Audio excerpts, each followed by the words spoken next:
Hello everyone, welcome to yet another webinar regarding Fibaro training on Home Center 3s.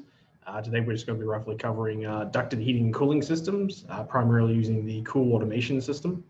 I'll essentially go over that in a little bit of detail. This is going to be primarily regarding a Home Center 3. So if you're not used to interface, you'll get a little view on the interface as well. Cool Automation is a producer of adapters for HVAC systems and are designed to support a number of makes and models from ducted to split systems.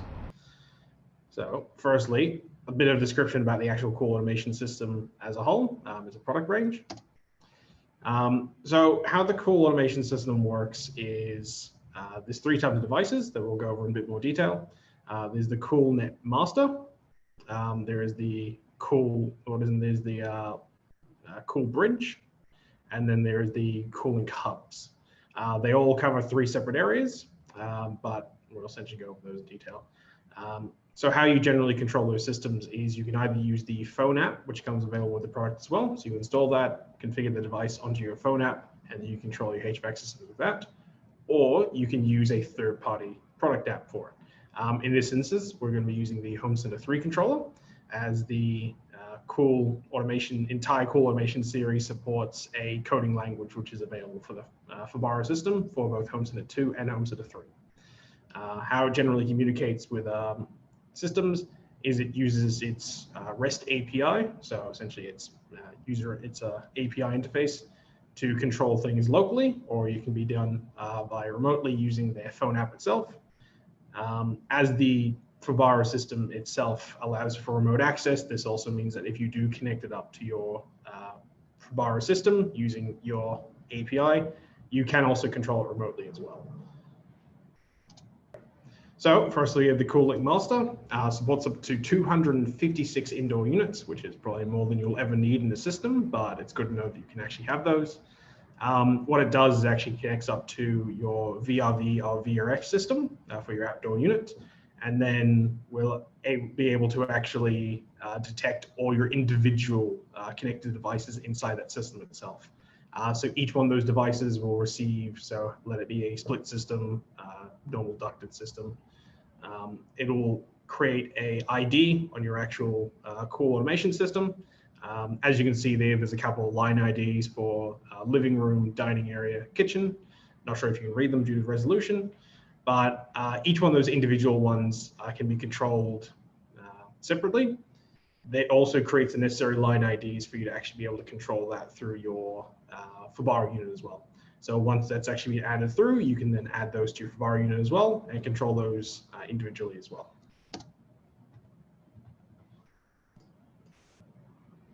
Then we have the Cool plugs and the CoolHub.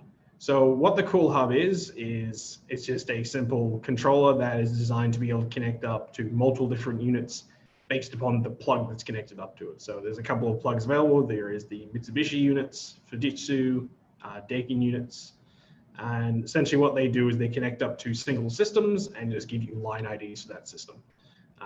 So it'll connect up just using a basic connection. There's manuals on how to actually do all those systems.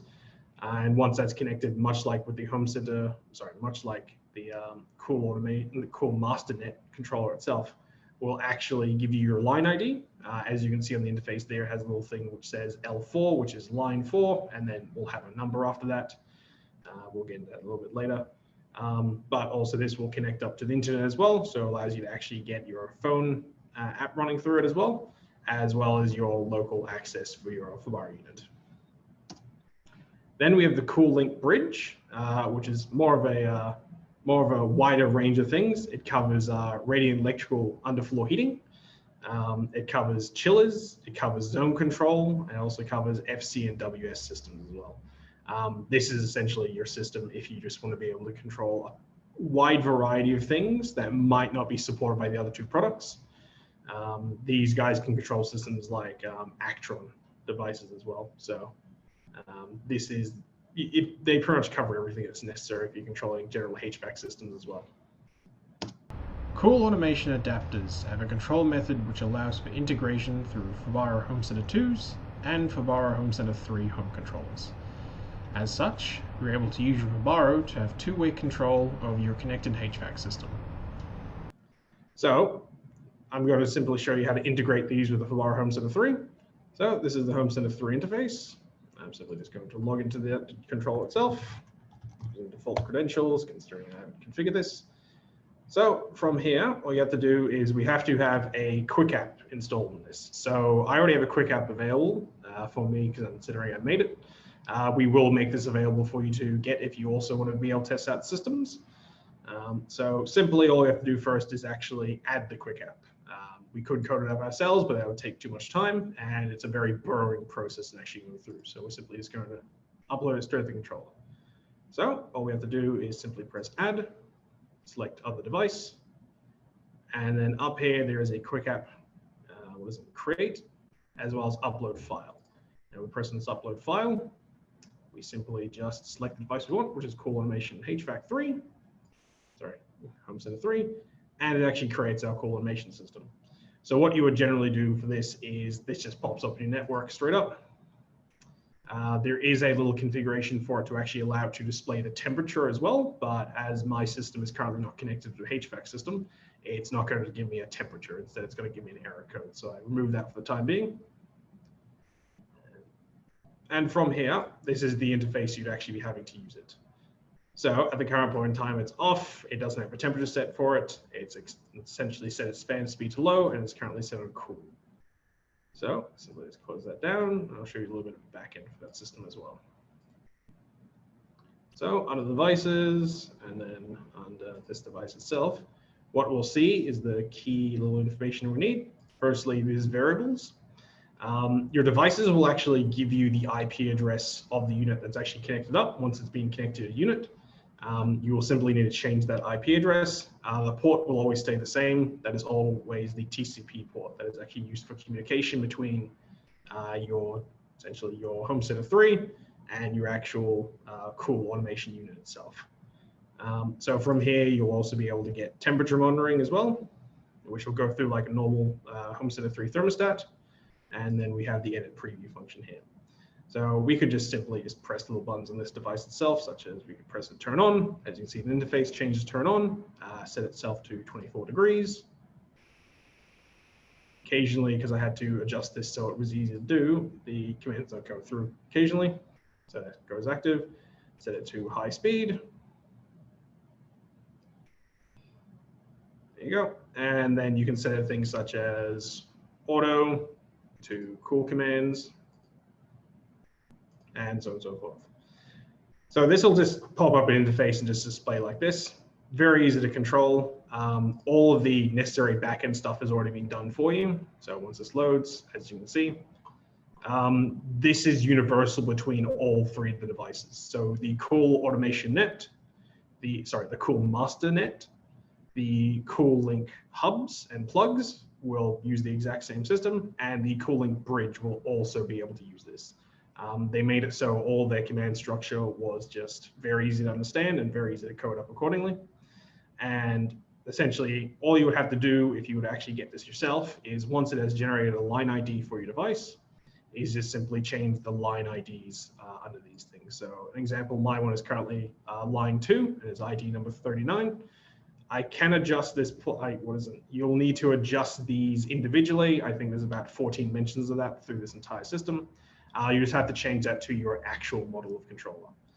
Your IP address for, just say if you're using a Cool Master Net, will stay the same, but your line IDs will change based upon the actual devices connected up to it. So you might have, if you have 6 units, you'll have 6 different line IDs, which means you will be able to have 6 different controllers loaded in at the same time.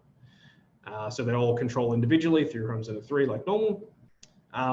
But however, as this is a quick app, there's actually a couple of added bonuses for this as well. Using the same control method, you can extend this interface to allow for control over additional devices, such as roller shutters, as well as adding additional automation that would allow you to turn off your HVAC system if it detects that your windows have been open for too long.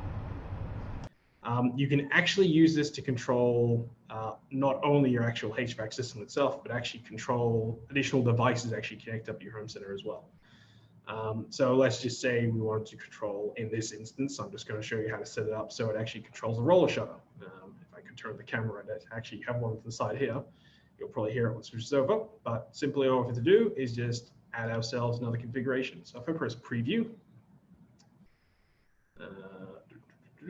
simply just add myself 2 new buttons. Wait one sec. This. Give myself 2 new buttons. We'll name this one up and this one down. We do need to change the IDs for them, considering I've used this multiple times. So let's name this to up as well. Our issues and down. And then we just need to create what we actually want on release. So I'll do blind up, considering I did this in advance, and blind down. Typos all the way. So now this is actually currently set up as well. I can go back into preview mode. That's there. And I can just show you this one moment. So this is some of the like basic commands that can be set through systems. This is a HTTP command. This is actually going to another controller I have connected up currently because I lack the actual controller on my current system. So you might, if I can rotate it around a little bit, it's actually your blind over there. And you can essentially use one of these guys to actually just control all your entire necessary systems. So you can get it to open and close windows. You can also set up in such a way that you'll be able to check whether or not a window is actually open. If it is open, you can then create a code for it. So let's say every 20 seconds, it checks whether or not the actual window is open. And if it is, it might send you through a ping, or you might be able to get to actually just, if you have a window blinder connected up to it, close the window, or actually turn off the HVAC system as well. Generally, people can use these in systems such as Airbnbs, where if you end up, some clients don't actually turn off the cooling system when they open up their windows. So it ends up just creating a very large energy bill. But you can essentially use this to monitor all types of systems. Within conjunction of the HVAC system that we actually had in one of our previous webinars, you can actually hook this up into that system as well in order to actually get full control with it, even knowing this device itself, the Cool automation system, aren't actually Z-Wave systems. You can still use them to actually interact with all Z-Wave devices. So you can have it turn on lights when the system becomes active. You could have it open and close roller shutters, so keeping out the light. And you can use this to generally keep your house either cool or warm, depending upon whatever season it is. Considering it is coming into summer, probably be cool because it's meant to be quite warm over here.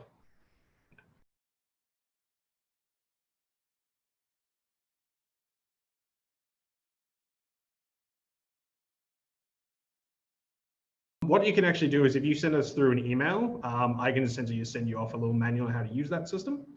And you can essentially just go from there. We can give you download links and everything for it. It's pretty simple. You just have to change a couple of things and it's meant to work universally. So we actually have quite a few virtual devices that we, well, not virtual devices, but essentially cool apps that we actually create as well. If you're interested in seeing if we actually have one of them, yep, any of the quick apps, feel free to just ask. We might actually have one laying around. I have a couple that I just work on occasionally. So it might just be that at the time that we might not actually have it, but later down the track, I might actually just generate one and just send it off to you when I'm creating it.